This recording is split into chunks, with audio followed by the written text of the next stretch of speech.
And a lot of brands these days are tapping into nostalgia to sort of sell products. And it's a huge thing. Like, and I think it's cool, you know, like a good example of that is, I think this was pre-pandemic or during the pandemic, but Nintendo would retro those old updated systems. The small ones. Like, the small ones. And those people were lining up for those like crazy. Hotcakes, so, Game Boys and exactly. And still Pokemon 30 years later is as popular, if not more popular now than it was before. It's definitely more popular now. They remade old Pokemons as well. Just recently. Think of this whole card boom. This whole card boom is half nostalgia, half supply and demand. The fact that people can make real money on it, but nostalgia, you know what I mean? Like this Logan Paul, right? The reason why he's so connected to this Charizard card is because it's valuable and it creates content for him and it pays for itself. But also, the guy's clearly a fan of Pokemon. I think he has like a Squirtle tattoo on him or something like that. Oh my God. You know, nostalgia does play into it. Yeah, it's just so funny. Like I think they just released the Diamond and Pearl remake on the Switch. Yesterday. Oh no, 2 days ago. Yeah, it was 2 days ago, exactly. Which me and my brother, was that your favorite Pokemon game? No, mine was Pearl. I'm glad they're remaking it, but of course I don't have a system anymore to play it on. So yeah, I don't know. I have a Switch. My money for one of those. Yeah. I'm one of those, like, I'm a pretty big gamer, but I have to limit myself. Like, I'm one of those guys who gets like addicted to video games. So I really have to you know, if I want to get productive, like I don't have a PS5 and I'm scared to get one just because I feel like I might go off the deep end.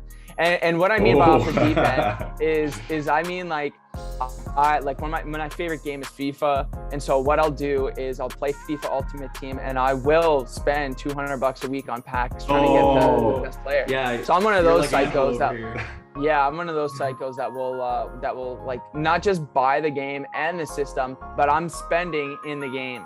And that's when it's like, okay, like, you know, so it's EA likes you, eh? What's that? EA likes guys like you. But I'm also, you know, I'll also pick up an old system and throw in a Pokemon game and play that and just have fun with it and just sort of pass the time. I'm a big fan of those. I like that they're retroing some of these old games and even the new ones that they come up with. I've played those as well. Those are good. Those are fun. Yeah. They're fun. They're really good, man. So like I said, nostalgia definitely sells. I know. I just feel like with video games now, like I'll come after a long day of work, and I just don't have the energy to sit down and play that long, and not even just that. Like I don't have the attention span for that. Like I could do a good 2 hours, I'll have fun, and then that's it. Like I can't. I don't know what it is. Even 2 hours is still, you know, still a good amount of time. But no, I could play. I like, I don't know, the way that I'm wired is just like that visual stimuli, whatever the fuck you want to call it. But but like to give you a good example, I've never played the new Call of Duties, and I'm scared to play.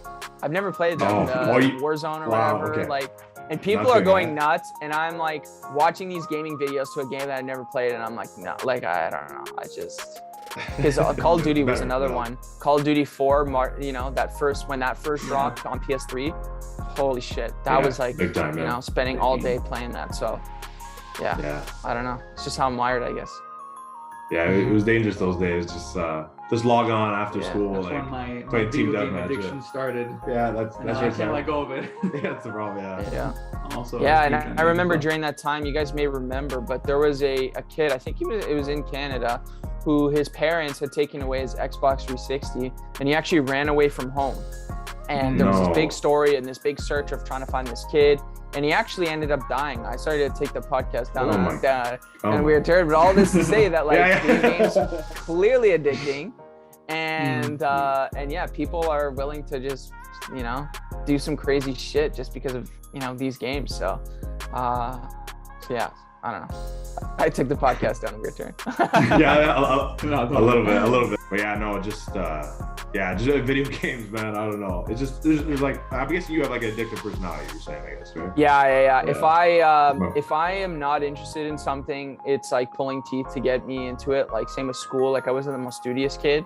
But if I get focused or if I enjoy something, it's like kind of like a laser focus where if it lands on something that's like, all that I want to do. And you know, I'm lucky that 3 years ago, YouTube was one of those things that I sort of like put my focus into, and something that I told myself that I would commit to. And you know, it's been going really well, and I think in a few months' time, I'm gonna make the leap to becoming a full-time creator, just based off of how things are going, and you know, getting paid from brands and stuff like that, as well as you know, the channel's obviously growing. So I can't wait for that time. But yeah, it's YouTube's just been one of those things that I've really focused on, in social media. So and now it's gonna be a career. So it's exciting.